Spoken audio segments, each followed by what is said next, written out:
Hello everybody, Paul Cradle here. So we really are coming up on the last days here. We don't know that yet, but some of us do. Objectively, overtly out in the open, we don't. Anybody who knows, well, that can't yet be admitted in the court of objectivity, so to speak. But come on, when has that ever mattered? People have always known things more than should be publicly admitted into the knowledge domain. But these are the final days of the United States. Bashar was right. If you ever watched Daryl Anka channeling Bashar, okay, as soon as I say channeling an entity, I know most people are zoned out. Like, no, can't admit that and can't admit that to the court or to the. It's not our domain. Leave that out. But no, Daryl Anka channeling Bashar turns out to be correct, and this will be proven correct within I believe within a few months at most. I think it may happen as early as next month. The termination of the United States. We are already arguably in World War III. I mean, World War III might be kind of one of those wars where it's understood to have started in retrospect before we officially acknowledged that we were in it at the time. So we are in World War III, and the United States is about to be terminated. I'll go through a few things that I'm able to see. And whereas you might think that my thinking is distorted or I'm not following the facts closely enough, actually it works both ways. There are things that I can see that people who are really into hardcore geopolitics might not be able to see because they're into hardcore geopolitics, and so they won't see it. So it can work either way.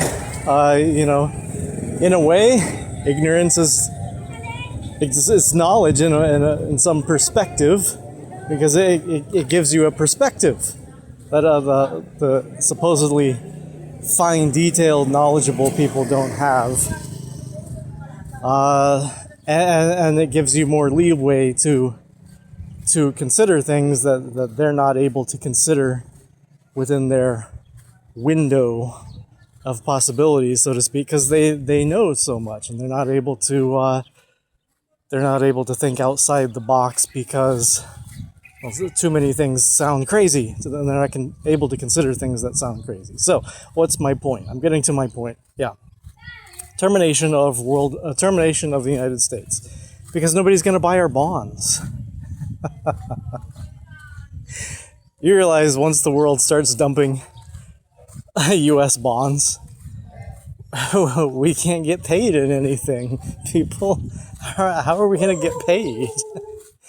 You realize the whole system is set up on people, on other countries, honoring the dollar. And and they do that by buying our bonds. So if they're not buying our bonds, they don't want our dollars. If they don't want our dollars, we've got nothing on the world stage that's worth anything to get paid in. Yeah, there's a lady over there yelling in another language. Anyway, people,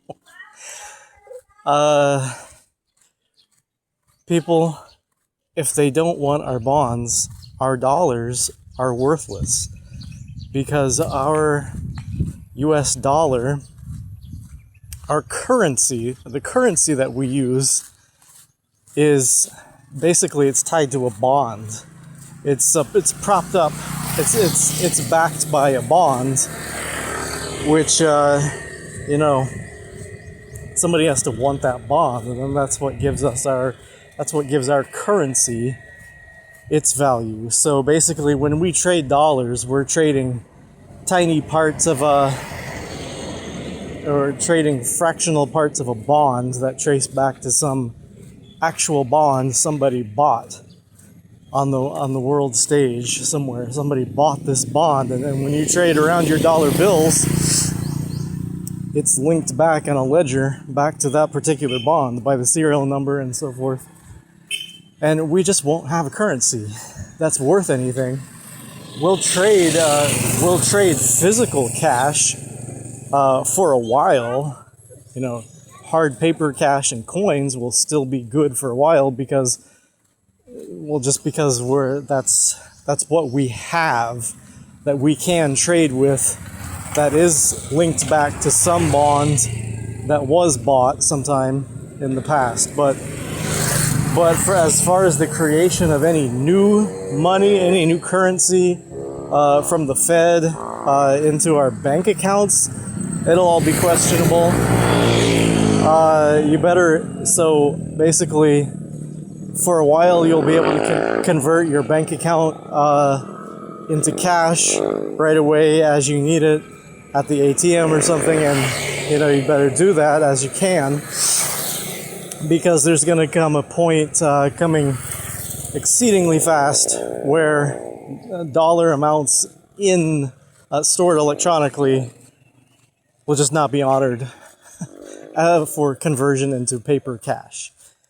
And then after that, our paper cash will not be honored anymore because, well, nobody will be replacing those bills. They'll still be available for trade, but they won't be standard. What do you call it? This note is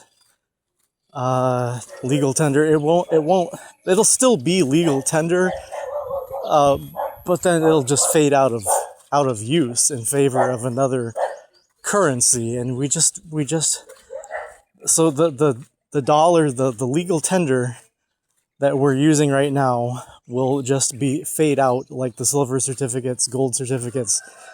It'll be understood that we're just it won't trade as currency. It'll trade as collector's items. Like technically, I guess you could take some like 1846 halfpenny and use that at a store today. I mean, yeah, but would you? I mean, technically, whatever the United States ever minted is legal tender forever, but as long as you got that coin. But nobody's going to spend that 1846 halfpenny at a store today. Spend 2 1846 halfpennies as a penny. All right, nobody's going to do that. Anyway, before I take my numismatics tangent too far, people, it's over. The United States, as a country, see, I kind of go off on a tangent and talk about this a little later because it doesn't really matter to me, but this is big. The United States is done. Terminated. We're occupied, but we will soon be occupied. I might as well speak of it in present tense. We're occupied by foreign powers. The federal government is shut down. There is no more federal government of the United States. No. It's occupied, it's defunct, it's shut down forever. School's out forever. Well, that's the way it is with the U.S. federal government. It's shut down forever. You guys in the TSA, whatever agencies, whatever's out there that you're not getting paid, you're never going to get paid. It's over. It's over. We are, might as well speak in present tense now. We're occupied. Okay, people? We're occupied. Nobody wants your trash. Nobody wants our trash currency. Nobody wants to buy our bonds. Nobody wants our bases. Okay? If we can buy the gas, our military needs to hightail it back home. Defend the homeland, and that's it, because the empire's done. we're not okay, let's put this in present tense again. We're not in the Middle East. We're not we have no overextended empire. That's finished. We have no more Defender missiles for use overseas. We have no Iron Dome for Israel. That's gone. We don't have $1 million missiles, multiple $1 million missiles to fight off a single $20,000 Iranian drone. We're finished. Okay? That's toast, people. Your dollars, the dollars we use now are collector's items. Okay? You gotta realize when you're living in the past. Because it's gonna come up on you the future's coming up on you so fast. You might as well realize you're in the past. And so we're trading collector's items. Bank accounts are basically defunct. It doesn't matter who's the next president. There won't be elections because we're occupied. We're an occupied nation. A lot of things that will go back to state governance for the longest time. It'll be ruled by state. A lot of just the day-to-day affairs of the civilization go right back to state governments and state governance. And the way the states operate on the world stage, that's it. The only thing the federal government will be good for. I'll keep this present tense. The only thing the federal government is good for is how the United States operates with regards to foreign affairs, and that's it. There won't be any United States that the states actually need for the internal affairs. No, there's no internal function of the federal government. It's just that the federal government is just the liaison between state governance collectively, and foreign affairs. That's it. Okay, so, you want your, most things that are run by the federal government for the country, like, say, the FAA, your air traffic controllers won't be working for the federal government anymore because that's not really part of a liaison between the United States and foreign affairs. So that'll go back to state governance. Your FCC will go back to, state governance. And, unless the signals travel internationally, FCC won't be involved. TSA, nope. At the state level, agreements between the states, between states and over states, you hop on the plane because of the states' agreements. No federal TSA, nope. Because, unless maybe if it's involved on international flights, but usually it's been my experience that internationally, nobody's quite as paranoid about their TSA as the U.S.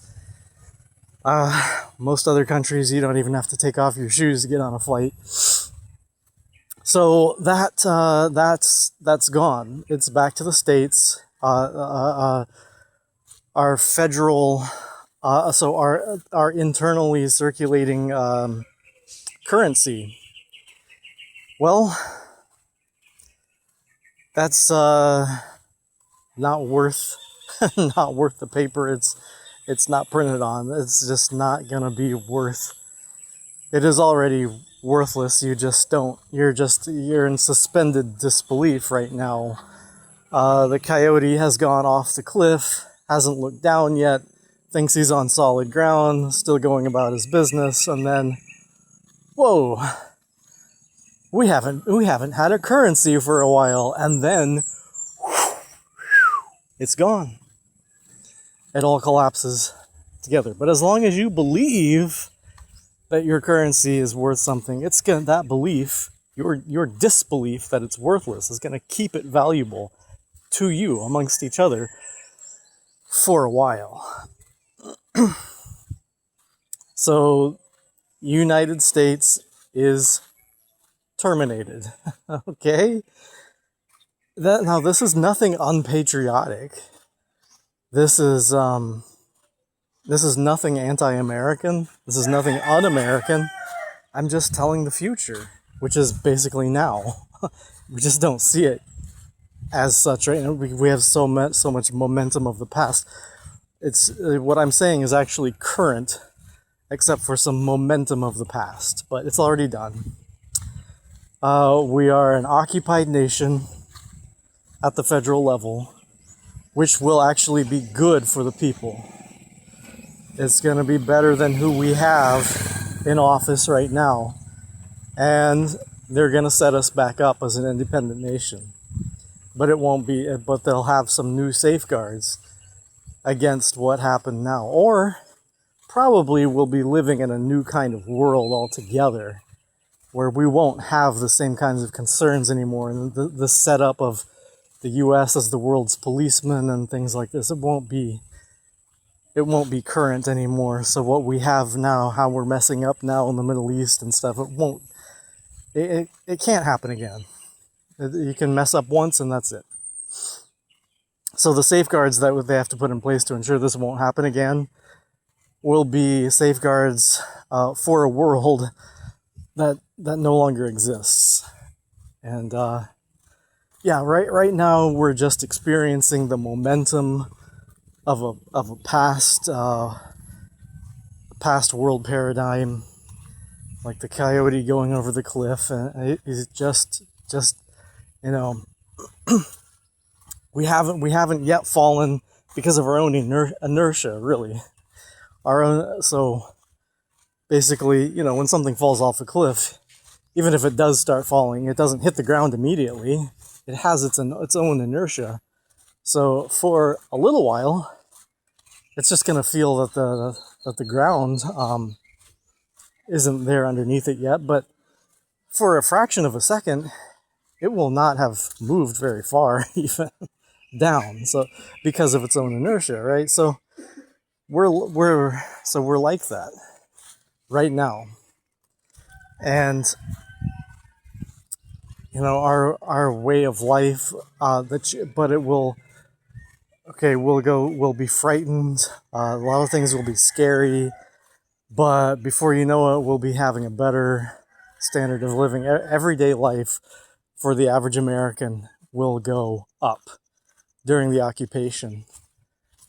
And we'll still have a free press throughout the occupation.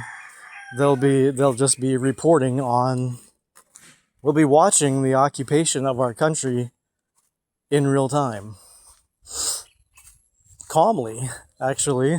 Will just be matter-of-factly that they'll be reporting that the United States has fallen the United States has fallen financially, and it is being saved. Well, they're gonna play it off as foreign powers coming in to help, which is really what it is. That's really what's happening, because they're stepping in to help us back up after we've had an evil despot at the reins for too long now. The occupation will be, it'll be a free press reporting it, but there will be a kind of attention to it as to whether they even know whether they can report, whether they have free press or not, or whether they should watch their mouth or whatever. A lot of things will be in chaos. They won't know. They won't know, but the free press will be, and the free open internet will be one of those things that will stay up to keep the people calm.